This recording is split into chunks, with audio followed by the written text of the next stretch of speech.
it bears noting two things. Raouf, Daisy Khan, and Sharif Al-Gamal were invited to this event. They could have named the format any way, any shape or form.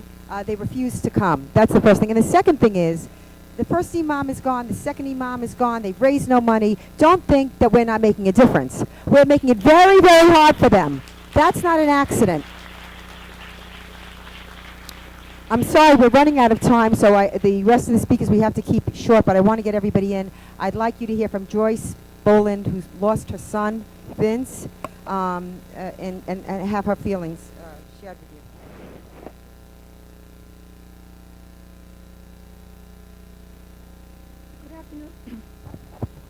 Good afternoon, ladies and gentlemen.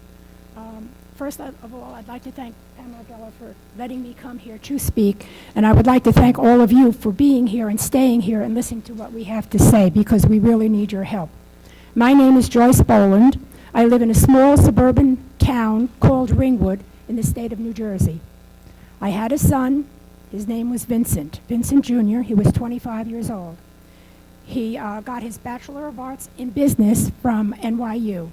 He got his master's from Stanford University in Learning Technology.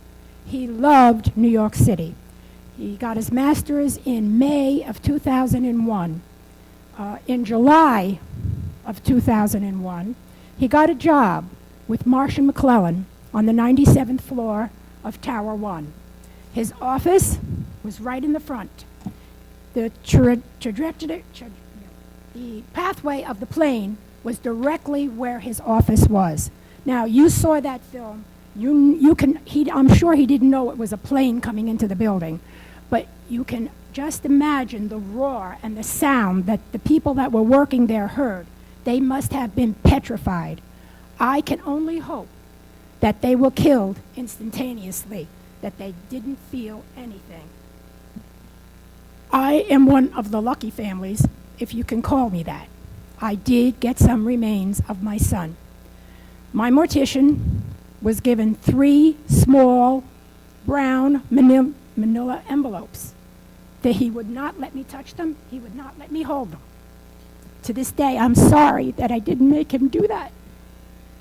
One envelope had a little bit of muscle, one envelope had a little bit of skin, and the other envelope had a piece of bone from his scapular. So you can see that my son, 99% of his remains remain at Ground Zero, and they will always remain at Ground Zero. 100% of his essence remains there. All of his hopes, his dreams, his goals are at Ground Zero, and they will always be there. This is a very special place to me. It's his final resting place. It is a place that deserves respect. I go there often. In fact, I even learned how to drive in New York City just so I could go to Ground Zero. I go there sometime during the week. I go there during holidays. I talk to him. I feel his spirit is there. I pray for him. I pray with him. And if you ever go there and you see a couple of little flowers stuck in a fence or in a hole somewhere, it probably is my flower that I put there for him. I go there every 9/11.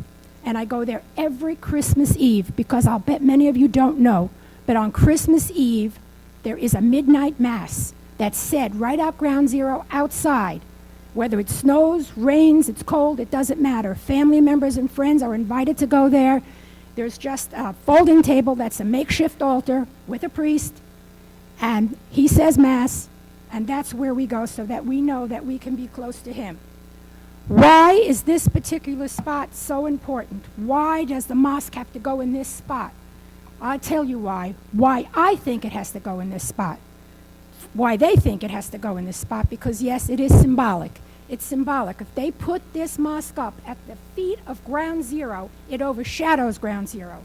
And to me it's saying, we came, we conquered, and we prevailed. And you will always remember this, for your grave will forever be in my shadow, you ungrateful infidels. Yes, my son was an infidel because he was tolerant, he liked freedom of choice, he was hardworking, he got an education, and he believed in the free and American enterprise. I know that they're not calling this a mosque, what they want to put up. I know that they're calling it a cultural center. They're calling it Park 51. They're calling it an educational place. They want to put it up and they're saying that they want to make friends with us. They want to teach us all about them. Well, if you want to make friends and you want to teach me about you, then you are going about it the wrong way.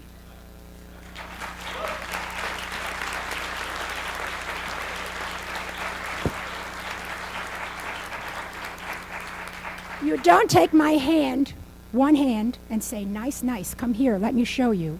And you take the other hand that still has open cuts and wounds in it and pour in vinegar and salt and spit on it. Because they're putting that mosque up is like spitting on the grave of my son in where they want to put it.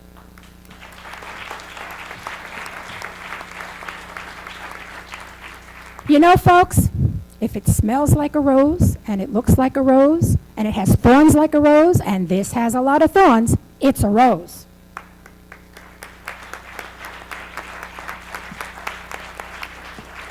There's also a couple of other things I'd like to know about this mosque. I'd like to know where the money is coming from. Where is the funding coming for this mosque? Is it clean money? Is it laundered money? Is it blood money?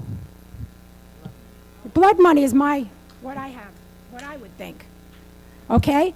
Yes, Imam Faisal and his wife Daisy are no longer the voice of this mosque, but they are still on the council.